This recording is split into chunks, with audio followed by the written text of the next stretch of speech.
I am lucky and miracles are happening. This affirmation is repeated millions of times every morning. It is a tool for abundance, until the nature of the universe changes. In the cold light of a different reality, these words take on a jagged, dangerous edge. The law of attraction relies on the assumption that human consciousness holds the steering wheel. It treats the universe as a benevolent partner, rearranging the stars simply because we asked nicely. Cosmic horror operates on a different set of physics. Here, the universe is vast, ancient, and entirely indifferent.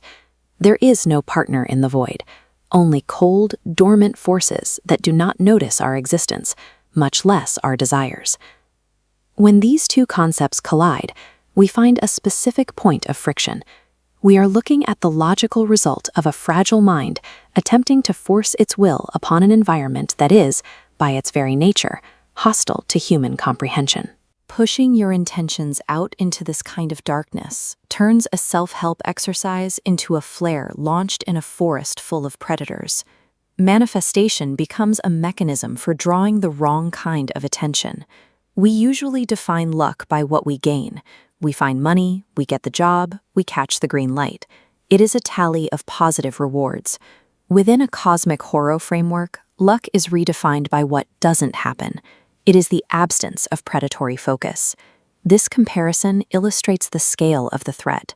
If this microscopic dot is a human life, this unending black line is the memory of an ancient entity. To a force that has watched stars die, our personal goals are invisible. Remaining invisible is the only luck that matters. Stating "I am lucky in this universe" is an admission. You are acknowledging that for one more day, you have successfully drifted beneath the notice of things that would unlake you.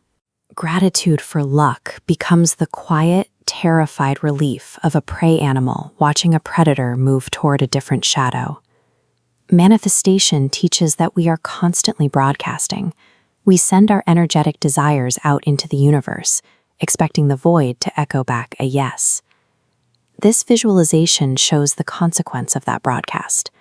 These energetic waves travel until they hit the jagged shapes lurking in the negative space. You are essentially pinging the darkness to see what pings back. When the universe answers, it does so by distorting the natural order.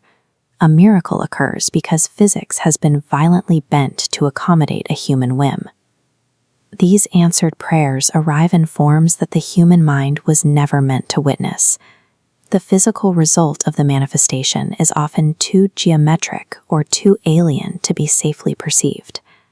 Every time we demand a miracle, the membrane separating our reality from the void wears thinner.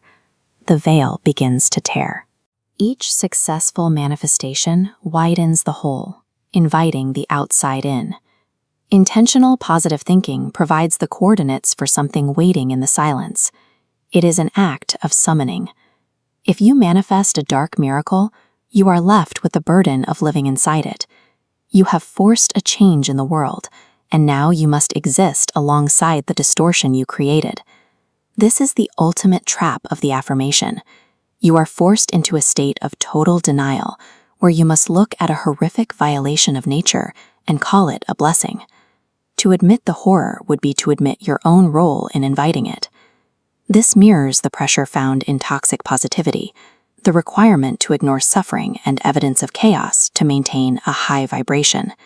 In both cases, the individual becomes a prisoner of their own optimism, unable to acknowledge the damage for fear of losing their perceived control. Insisting on a benevolent universe masks an instinctual knowledge of the opposite. The serene posture is supported by a shadow that knows better. This optimism is psychological insulation, keeping the ego from looking directly into the void.